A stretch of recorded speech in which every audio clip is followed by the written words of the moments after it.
안녕하십니까. 지초입니다. 지금까지 기초과정은 한 번쯤 강의를 거의 해드린 것 같습니다. 나머지 흉격과 유기상기만 강의해드리면 그 다음은 해단만 해드리면 될 것 같은데 해단의 길이 얼마나 될지는 나도 장담을 할 수가 없습니다.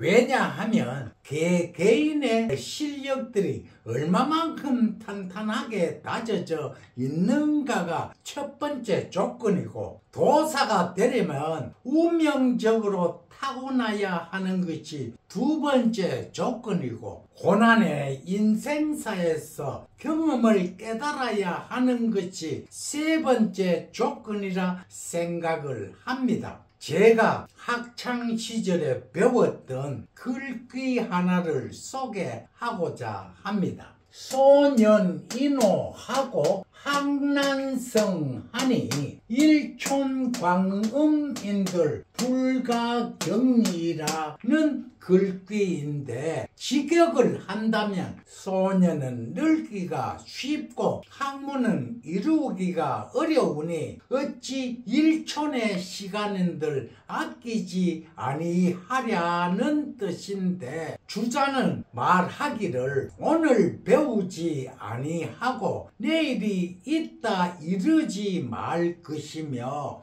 원래 배우지 않고 내년에 배울 수 있다 미루지 말라. 세월은 덧없이 흘러가는 것이다. 가슴에 와 닿는 글귀입니다. 명심하셔서 열심히 공부하셨으면 합니다. 오늘은 흉격 34격 중에 하나인 천망사장격과 지망차패격에 대해서 공부하도록 하겠습니다. 천망사장이란 사간에 천반에 있든지 집안에 있든지 개가 임하는 것을 말하며, 사간이란 연간, 월간, 일간, 시간궁에 임하는 것입니다. 천망사장을 설명할 때는 1, 2, 3, 4궁에 위치할 때는 인품이 낮아 시야가 좁고 옹졸하여 일의 위급함을 피할 수 있으나 6, 7, 8, 9궁에 위치할 때는 대인 풍모이고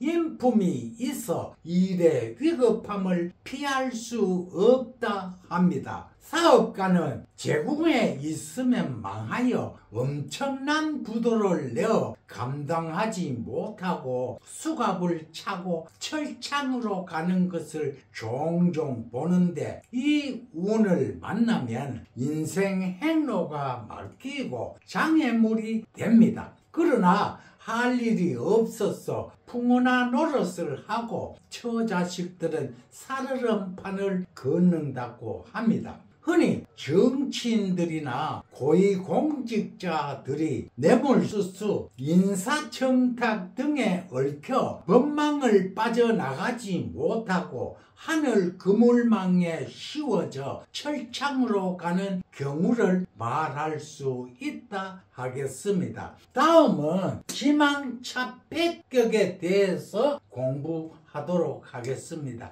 지망차패격은 사간에 천반에 있든지 집안에 있든지 이미 가해지는 것을 말합니다. 시간이란 연간, 월간, 일간 시간을 말하는 것입니다. 조금 전에 설명을 했듯이 천망사장은 6, 7, 8, 9궁, 고궁에 있으면 해당된다 하였으며, 지망차패격이란 땅에 드리워진 그물망이므로 저궁인 1, 2, 3, 4궁에 있으면 작용력이 더 크다고 말씀드리겠습니다. 지망차패격의 해석은 인생 행로를 막는 장애물이 되는 운이므로, 사업하는 사람은 사업을 확장하지 말고 하던 일을 축소하고 수금할 곳을 점검하라 합니다.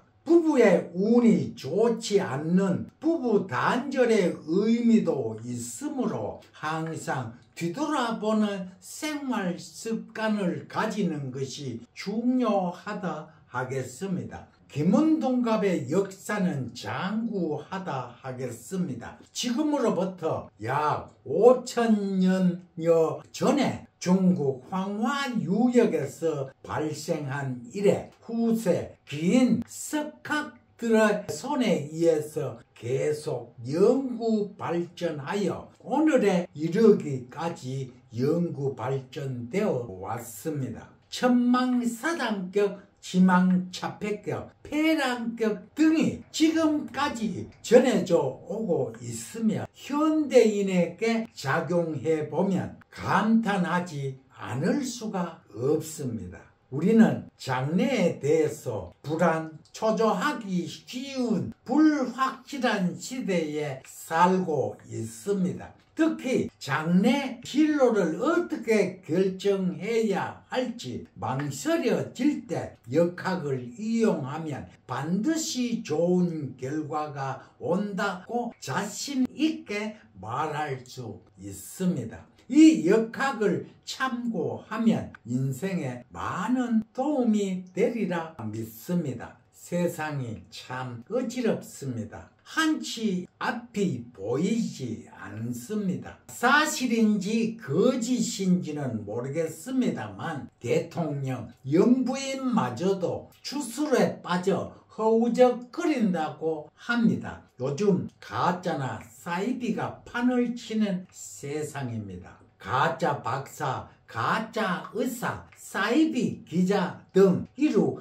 헤아릴 수 없이 가짜나 사이비가 판을 치고 있는 것처럼 역학계에도 사이비 역술인들이 너무 많습니다. 우리는 이들에게 속거나 사기를 당하지 않아야 합니다. 우리는 오로지 묵묵히 공부하고 앞만 보고 달려가야 합니다. 그러다 보면 분명 밝은 미래는 있습니다. 감사합니다.